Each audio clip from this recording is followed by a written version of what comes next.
Oke, kita mulai. Halo semua, nama saya Yasa, saya merupakan mahasiswa tingkat akhir.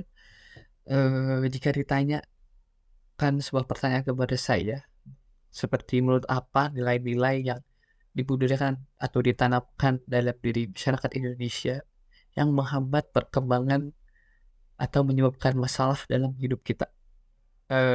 Jujur saja mungkin banyak ya, mungkin yang terpikat atau terlintas langsung itu mungkin dari masyarakat kita masih konvensional, masih peduli dengan hal-hal mistis seperti yang dibicarakan kemarin waktu launching Malta Project. Terus mungkin ada yang kita ini kadang terlalu terkekang oleh konvensionalnya seperti kayak dulu sempet, viral kan kayak, "So Inggris banget sih," atau bagaimana gitu, kayak nggak melek sama bahasa Inggris dan sebagainya. Tapi menurut saya sih, masih ada hal yang lebih penting dari itu. Maksudnya bukan lebih penting ini, lebih mengakar dari itu, yaitu ya khususnya di cara pandang kita sebagai bukan pendidikan, mungkin cara pandang kita terhadap pendidikan dan pola pikirnya. Ya di sini saya akan bahas untuk pendidikan ya. Jadi kalau misalkan ditanya kayak nilai-nilai apa sih atau tradisi apa ya, atau cara berpikir apa yang bisa menghambat sampai menjadi masalah dalam hidup kita itu, saya sebutkan terlebih dahulu. Yang pertama dia berani, nggak aktif. Masyarakat atau ini khusus saya bahas untuk di bidang pendidikan ya, apalagi ini mungkin sebuah keresahan saya juga selama, 12 tahun saya menjadi siswa dari SD sampai SMA. Siswa ini tidak berani, siswa ini tidak aktif, terus rata-rata ya, rata-rata, siswa ini tidak memiliki pola pikir yang, "Saya ingin menjadi nomor satu." Saya jarang sekali melihat seperti itu. Terus do your best, siswa tidak memiliki itu, terus tidak memiliki lagi pola pikir reach the limit, sering menyerah, terus apalagi kita di dalam pendidikan ini, eee, nggak tahu ya secara mungkin tapi angkatan saya masih merasakan kayak kita ini takut salah untuk mungkin kasarnya dipoyok di dalam kelas begitu. Kita takut salah, terus kadang, fokus kita ini yang terlalu jauh.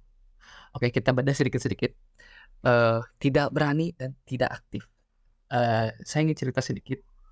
Ini merupakan keresahan saya, kayak ketika saya berada di suatu kelompok. Ini timeline-nya saat, ya kelompok kampus, kita disuruh diskusi, udah dikasih case-nya. Misalkan, dosennya, "Case-nya ini, kalian diskusikan bagaimana, nge-breakdown strateginya dan nanti jelaskan kenapa dan gini gini gini gini." Dari kita mungkin sekitar 6 sampai 7 orang, saya sangat kesulitan untuk berdiskusi, jujur saja. Seharusnya yang di otak saya ini, yang di otak saya seharusnya ketika diajak ketika ada sesi diskusi, kita memikirkan kayak seperti nge-breakdown case-nya, cari celahnya dan sebagainya, cari solusinya. Habis itu kita, salurkan ke teman kelompok kita, "Saya punya ide dan gagasan seperti ini, bla bla bla bla bla, tetapi oh maaf, ini gagasan ini dan bla bla bla," langsung habis itu langsung, "Bagaimana yang kalian?" Kita diskusi di situ, adu argumentasi, mencari solusi yang tepat, lalu nanti dipresentasikan, begitu harusnya.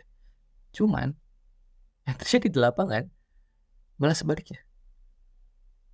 Malah, ini mungkin karena dosennya saya cukup dekat dengan dosennya, sampai dosennya bilang ke saya, "Kamu mah egois," katanya, "kamu mah egois, diskusi tuh bareng-bareng," katanya, begitu. Karena di posisi itu, ketika saya memikirkan dan saya mengeluarkan statement saya, teman saya hanya, "Oh iya ya Bu, ya mungkin gitu ya. Oh iya ya, menurut kamu gimana?" Malah gimana ya, kayak kurang interaktif aja gitu.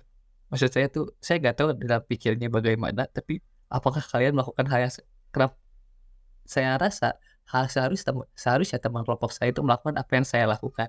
Maksudnya apa, kayak nge-breakdown, mencari celahnya dan sebagainya. Habis itu baru kita discuss, begitu. Maksudnya tidak berani dan tidak aktif itu. Mungkin kurang jelas di tidak beraninya contoh kecil. Dulu waktu TK saya sering banget ke depan. Dan itu kenapa saya sering, saya ke depannya cuman ngebukain nih tutup spidol. Soalnya waktu itu gurunya cewek dan kadang kesulitan tuh saya buka, dan itu hanya saya yang pada seperti itu dan sering. Dan saya gak habis pikir kayak, emang kenapa sih kalau ke depan gitu? Sampai kayak ada yang mau bantu ibu gak? Sampai diem dulu.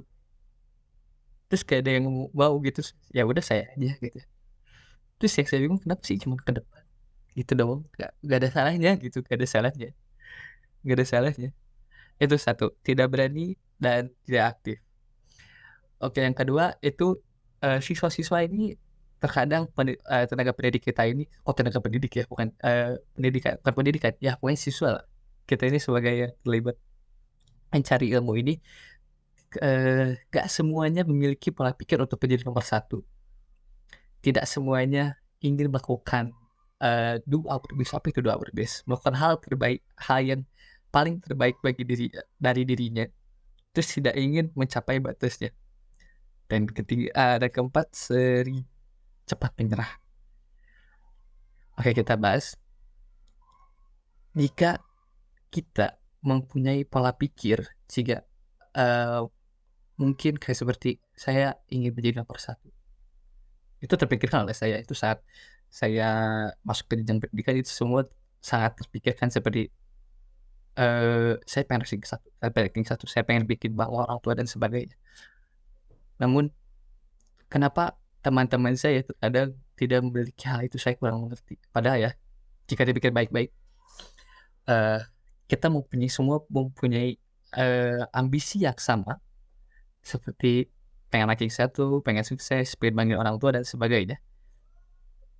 Tapi kalau kita udah semuanya satu ambisi, itu menurut saya menjadikan hal sebuah yang sempurna atau malah menakjubkan.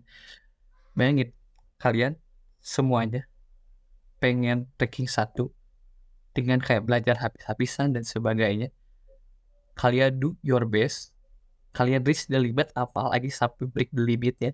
Mungkin Indonesia bisa aja jadi negara maju dengan lebih cepat mungkin. Karena logikanya seperti ini. Kalian punya argumentasi, kalian punya pola pikir tersendiri, maksudnya seperti cara belajar dan sebagainya. Kalian punya pengalaman berbeda juga. Bayangin kalau semuanya satu kelas ranking 1. Coba bayangin satu kelas ranking 1. Udah satu kelas ranking 1, kan masih ada beberapa cara kan, cara ranking 1. Saya dari berbagai manusia. Kalau kita bisa diskusi dengan orang-orang yang pintar ini, itu pasti akan terciptanya hal baru. Ya bayangin aja, orang yang pintar ketemu orang pintar lagi, dia diskusiin sebuah masalah gitu, pasti ketika dapat solusinya pasti itu menjadi hal baru. Oke, untuk do your best, saya juga kurang paham kenapa siswa-siswa saya waktu SMA, waktu SMP, SD, kenapa kita tuh gak pernah kayak do your best-nya gitu. Padahal itu tuh bisa sangat ngebantu banget gurunya ketika tahu bahwa oh ini anak sudah melakukan sebisanya gitu, semampunya, alangkah baiknya oke berarti nilainya segini, ya udah gitu. Mungkin bisa menjadi pertimbangan lebih begitu. Kadang ada kok saya juga guru yang saya oh ini emang sudah semampunya, dia kurang mampu di bidang ini, oke. Kadang kalau baik malah dikasih gede, kalau lagi nilainya gede ya. Terus gak mau reach the limit. Padahal kalau kalian reach the limit itu kayak kalian malah ketika kalian mencoba hal itu struggling dan sebagai macamnya untuk reach the limit atau break the limit, saya jamin itu gak waste time. Karena every single second, every single minute, every single hour kalian itu akan belajar gitu. Pasti akan belajar. Jadi ketika kalian reach the limit, misalkan saya gak paham ngegambar. Saya dan bukan nggak paham lagi, saya jelek lah, saya untuk keterampilan tangan saya. Ketika saya coba habis-habisan, gimana caranya biar bisa bagus gitu ya, saya belajar sekarang bikin gambar, ketika tahu ketika tahu ini hasil terbaik saya, oh ya udah, ini hasil terbaik saya memang tidak mampu, sudah. Di situ juga kita akan belajar belajar berdamai dengan diri sendiri. Maksudnya apa? Ya jadi ketika kalian udah reach the limit, kalian juga, eee, mengenal diri kalian sendiri gitu. Kalian kayak ketemu sama, "Oh ternyata saya ini nggak bisa gini dan saya mahir di bidang ini," dan sebagainya. Yang satu lagi adalah sering menyerah. Oh saya sering menyerah tuh saya kurang paham ini nggak tahu di habit saya, nggak tahu di habit angkatan yang sebelumnya atau yang seterusnya, tapi kadang seperti, "Ah ini mah susah, ah ini mah ada ini, ah sekitar," ngeluh-ngeluh untuk menyerah. Padahal, saya sebagai ibu juga ya, saya sebagai ibu yang, dapat moral dari Adi Bebek Clover, yaitu main karakternya dari seorang yang bernama Asta. Jadi tidak pernah menyerah dan saya menjadi ikut tidak menyerah karena ketika kalian tidak ingin menyerah, kalian pasti akan cari winning condition-nya. Ini kata-kata dari teman saya juga Ilyas, yaitu pelatih pelatih alter ego. Enggak sih, bukan teman, namanya aja sama.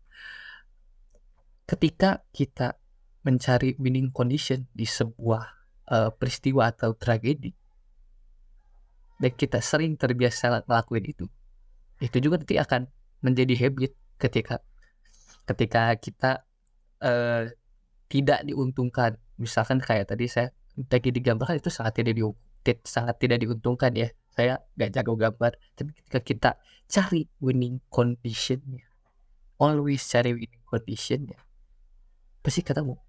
Walaupun kayak mungkin nggak bagus-bagus amat, tapi that's your do your best, that's your limit.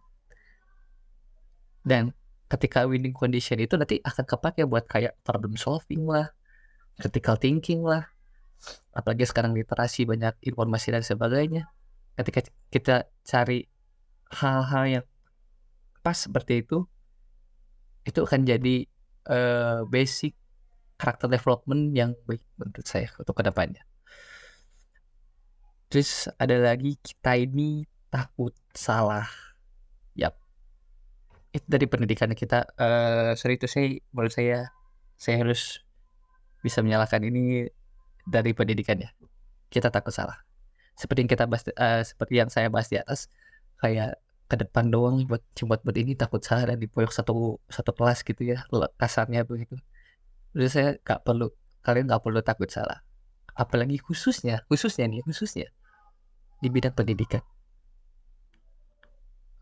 Kalau kata pelatih basket saya, latihan itu waktunya salah. Ketika tanding kalian udah nggak boleh salah. Jadi ketika kita sedang belajar, that's that's the time when you make a mistake. Itulah waktunya kalian harus buat salah. Karena apa? Ketika kita salah, kita pasti langsung kayak revisi. Ini harusnya gimana ya? Ini harusnya gimana ya? Misal, eee, semua orang Indonesia, semua, rata-rata kebanyakan mayoritas orang Indonesia main Mobile Legends. Ketika misalkan, harusnya ketika aku habis Q ini, kalau skill ini mati sih harusnya ya, harusnya tadi aku simpen spell dulu gak sih ya buat lebih biar bisa jadi menang, bisa dapet kill dan sebagainya. Nah, itu tuh didapetin dari kesalahan, bukan dari kemenangan. Jadi ketika kita salah itu pasti langsung kayak introspeksi, terus menyimulasikan kayak, gimana ya kalau kalau tadi kalah ini cara menangnya gimana ya? Nah, itu juga nyambung ke winning condition. Makanya, winning condition dan kita ini nggak boleh takut salah ini merupakan salah satu bahasan yang menurut saya ini keresahan saya selama berpendidikan di SD, SMP, dan SMA. Terus apalagi, eee, fokus yang terlalu jauh. Mungkin di angkatan saya mulai berpikiran kayak, "Anjir matematika tidak berguna coy, kayak biologi, fisika yang nggak berguna di masa depan nggak kepake juga nanti ini lagi atau apa begitu ya. Percayalah adik-adik, serius ya deh mah, percayalah semua yang kalian pelajari waktu SD, SMP, SMA, kadang kalian juga selalu kan kayak gurunya aja cuma bisa satu mata pelajaran, masa kita dipaksa harus 9 mata pelajaran. Percayalah adik-adik, yang kalian pelajari itu tidak sia-sia, percayalah. Mungkin ada riset yang bilang kayak matematika ini malah kayak eksak dan sebagainya lah dari otak gitu ya.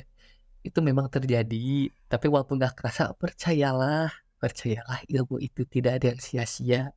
Mungkin saja ilmu yang sekarang kalian bisa nyampe titik ini tuh mungkin karena matematika kah, mungkin karena sejarah kah. Walaupun nggak impact langsung, mungkin jadi skill pasif logikanya seperti itu. Jadi janganlah terlalu fokus terlalu jauh. Yang sekarang aja dulu dihadapin. Kadang juga udah stres kayak udah mau gini, udah mau ini kayak kalau SMA kayak, "Ya aku harus begini begini begini." Nah kan makanya kita cicil aja. Mereka SMA mau kuliah atau sebagainya gitu ya. Mending kita cicil aja, kita belajar ini. Toh angkatan saya aja itu cuma TPS-nya doang. Sedangkan TPS itu butuh kayak kecepatan reaksi reaksi dari singkat saya sih reaksi dari matematika dan hitung-hitungan lah begitu. Itu juga sangat membantu begitu. Jadi janganlah disia-siakan dan fokuskan terhadap hal yang dekat aja dulu. Jangan jauh-jauh. Toh ketika kalian misalkan gagal pun, kalian masih punya waktu untuk memperbaiki. Dan memperbaiki itu menurut saya kayak hal yang harus gitu loh. Karena saya gak mau kalah gitu. Ketika saya kalah tuh, kalian harus pengen menang gitu. Harus pengen jadi nomor 1 gitu. Yang lagi sama kayak yang di atas. Jadi kalau jelaskan juga di sini ada deskripsinya dari Malaka Project bagaimana itu menghambat perkembangan atau menimbulkan masalah dalam hidup kita seperti yang tadi saya sudah jelaskan. Pokoknya ada beberapa macam. Yang pertama tidak yang sangat mengganggu atau menghambat apalagi khususnya pendidikan kita. Sisa-sisa tidak berani, tidak memiliki keberanian, tidak ingin aktif, saya kurang tidak ingin aktif, tidak memiliki pola pikir untuk menjadi nomor 1, tidak memiliki pola pikir untuk mencari yang terbaik, menjadi yang terbaik atau melakukan hal yang terbaik dari dirinya, tidak ingin mencapai batasnya, kadang sering cepat menyerah, takut salah, dan fokus yang terlalu jauh. Lalu apa solusi terbaiknya atau bagaimana cara memperbaiki ini? Solusi dari saya, cara memperbaiki ini yaitu pertama tentu kebalikan kata positif dari hal-hal yang sudah saya sebutkan, tapi mungkin ada beberapa tambahan seperti uh, kita ini harus berkompetisi untuk menjadi yang terbaik. Karena ketika berkompetisi itu tapi harus sehat. Ingat, harus sehat. Karena gimana ya? Logikanya ketika kita berkompetisi untuk menjadi yang terbaik itu berarti kita menaikkan standarisasi juga gitu. Kayak kita tuh naik kalau di sekolah mungkin kita naikin akreditasi juga gitu. Ya emang itu bisa jadi sekolah favorit emang gimana kayak gitu. Kayak dulu kan ada RSBI. Satu kelas orang pintar semua. Gimana gak gacor, bro? Orang pasti langsung dapat ide. Walaupun mungkin stigmanya yang orang pintar kadang suka ego dan sebagainya rupa. Ya, karena mereka nggak basicnya mungkin ya saya jawab secara pengalaman saya. Basicnya bukan dari perasaan tapi dari logika. Jadi ketika mereka tes, oke kita ini cari celah bareng-bareng solusi dan sebagainya udah mungkin kasarnya kayak robot gitu ya. Tapi itu yang hilang menurut saya ketika uh, kegiatan belajar mengajar sedang berproses di SD SMP SMA waktu angkatan saya. Dan satu lagi guru yang good. Maksud saya apa ya, kalian paham lah guru yang good gimana. Tidak hanya cara belajar yang inovatif dan interaktif, tapi harus juga mengerti kayak si murid ini bisanya apa, maunya apa, mampunya kemana. Karena jujur saja, kakak saya, terselamatkan gara-gara wali kelas waktu SMA-nya. Kakak saya inginnya ahli gizi waktu itu, dia kelas IPA, tapi waktu wali kelas kakak saya bilang ke ibu saya, sudah lanjutin aja ke gambarnya dan sekarang dia sudah bekerja dengan hasil menggambar. Ya mungkin segitu, atas jawaban pertanyaan saya dan keresahan yang saya alami juga dari semasa pendidikan SD, SMP, SMA. Saya Ilyas Saputra Mansyah, saya mahasiswa tingkat akhir di Universitas Pasundan Bandung. Terima kasih.